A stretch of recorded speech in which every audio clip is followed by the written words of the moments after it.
La palabra exorcismo nos remite de inmediato a demonios, a seres infernales intentando apoderarse del cuerpo de un ser humano. Así lo dicta la tradición católica, así lo hemos visto en el cine. Pero hay un lado menos explorado y mucho más perturbador. Los casos donde no se habla de demonios, sino de almas humanas, espíritus de los muertos que se niegan a abandonar este mundo y que, según muchos testimonios, se aferran al cuerpo de un vivo para seguir existiendo. No hablamos de leyendas sueltas, sino de episodios documentados por médicos, sacerdotes y testigos. Relatos que ponen los pelos de punta, porque lo que ocurre en ellos no es un infierno lejano, sino la venganza de los que un día fueron como nosotros. Uno de los casos más célebres ocurrió en Alemania, en 1843, en la aldea de Mottlingen. Allí vivía una joven campesina llamada Gottliebin Ditus.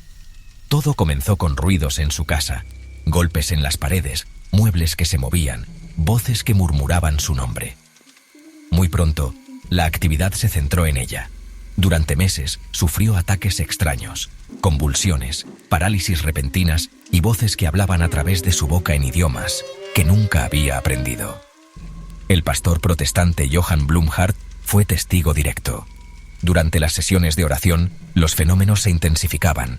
Las velas se apagaban solas, las sillas se volcaban, y de pronto, una voz áspera salía de la garganta de la muchacha, presentándose como un espíritu humano. No decía ser un demonio, sino el alma de una mujer que había cometido terribles crímenes en vida y que, tras morir, buscaba reposo usando el cuerpo de Gottliebin. Durante 2 años, Blumhardt luchó contra esa entidad con rezos y rituales, hasta que finalmente un grito estremecedor salió de la joven: «Jesús es vencedor». Desde aquel instante, los ataques cesaron. El caso de Ditus fue registrado en los archivos de la Iglesia y hasta hoy se recuerda como el exorcismo donde un espíritu humano se resistía a abandonar el cuerpo de una mujer viva. Décadas más tarde, en Sudáfrica, en 1906, otra joven llamada Clara Germana Celle protagonizó uno de los exorcismos más extraños de su tiempo. Huérfana y educada en un internado católico, Clara comenzó a comportarse de manera inquietante. Decía estar acosada por voces y sombras, y pronto cayó en estados de trance donde hablaba lenguas desconocidas. Lo perturbador era lo que aseguraba en esos trances. Decía estar poseída por el espíritu de un hombre que había muerto en el internado décadas antes, un antiguo trabajador castigado por abusos y violencia. Testigos aseguraban que Clara describía escenas del pasado que no podía conocer. En presencia de sacerdotes, reveló detalles íntimos de religiosos fallecidos, datos que luego fueron confirmados como ciertos. Durante las ceremonias de exorcismo, Clara demostró fuerza sobrehumana, llegando a lanzar a varios hombres al suelo.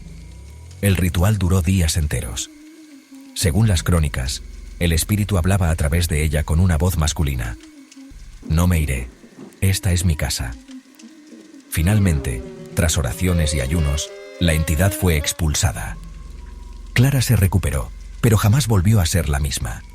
Y quizás el caso más famoso relacionado con espíritus vengativos es el de Roland Doe, en Estados Unidos, en 1949, el mismo que inspiró la película El Exorcista. Aunque la Iglesia habló de demonios, algunos investigadores del propio expediente aseguraron que la entidad que poseía al muchacho no era satánica, sino el espíritu de una tía fallecida con la que él jugaba a la ouija. En el diario de los sacerdotes que practicaron el exorcismo se recogen frases inquietantes, voces que surgían de la boca del chico diciendo: «No me dejaré echar, él me pertenece». Lo extraño era que esa voz, en varias ocasiones, respondía a detalles íntimos de la vida familiar, como si realmente fuera alguien que conocía a los Doe. Incluso hubo episodios en los que el adolescente habló con el tono y las expresiones de su tía muerta. Estos casos muestran un patrón. No siempre se habla de demonios ancestrales, sino de espíritus humanos con cuentas pendientes, almas que se resisten a abandonar este mundo y que buscan hacerlo habitando el cuerpo de un vivo. Para algunos, estas historias son prueba de que la muerte no siempre es el final, sino una transición que algunos se niegan a aceptar. Para otros, son simples episodios de histeria colectiva o enfermedades mal comprendidas. Pero cuando los testimonios incluyen voces en lenguas desconocidas, conocimientos imposibles y fuerza sobrehumana, la duda es inevitable.